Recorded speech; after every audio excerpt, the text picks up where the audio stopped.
السلام علیکم ورحمۃ اللہ وبرکاتہ۔ ایک اہم چیز اکثر یہ لوگ پوچھتے ہیں کہ سر اتنی زیادہ کتابوں کے نام ہیں تو ہم کتابوں کے نام کیسے یاد کریں؟ تو آئیے آج کے لیکچر میں آپ کو ایک چھوٹا سا ٹرک بتاتا ہوں کہ آپ ہزاروں کی تعداد میں جو کتابیں ہیں ان کے نام کیسے یاد رکھ سکتے ہیں۔ اگر ہم بات کریں صرف حدیث کی کتابوں کی تو حدیث کی کتابیں 6 ہیں جو سیاہ ستہ کے نام سے مشہور ہیں، اور اس کے علاوہ باقی بھی کتابیں ہیں، لیکن عام طور پر سیاہ ستہ کی شروحات کے بارے میں سوالات پوچھے جاتے ہیں۔ تو سیاہ ستہ کی جو شروحات ہیں آپ نے یہ یاد رکھنا ہے ان کا وزن۔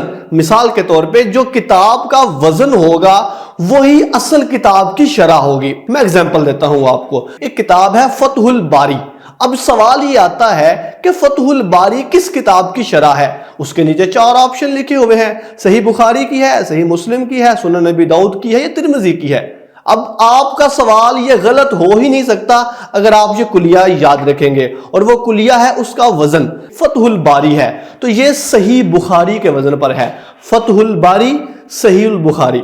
اسی طرح ایک کتاب ہے ارشاد الساری، تو ارشاد الساری کا وزن بھی صحیح البخاری ہے، تو اس کا مطلب یہ ہوا ارشاد الساری بھی صحیح بخاری کی شرح ہے۔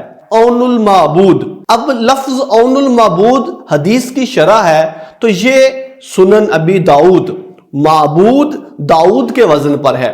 اسی طرح ایک کتاب ہے غایۃ المقصود، غایۃ المقصود بھی ابو داؤد کے وزن پر ہے تو غایۃ المقصود بھی ابو داؤد کی شرح ہوئی۔